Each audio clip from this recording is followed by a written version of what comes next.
அப்போ ஆரம்பிக்கும். தனிமையிலே இனிமை காண முடியுமா,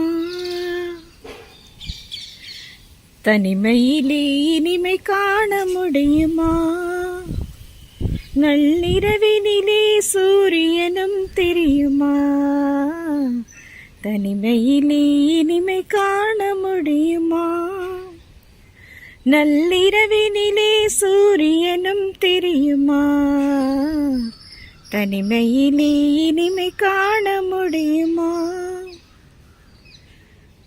துணையில்லாத வாழ்வினிலே சுகம் வருமா, அதை சொல்லி சொல்லி திரிவதனால் துணை வருமா, துணையில்லாத வாழ்வினிலே சுகம் வருமா, அதை சொல்லி சொல்லி திரிவதனால் துணை வருமா, மனமிரு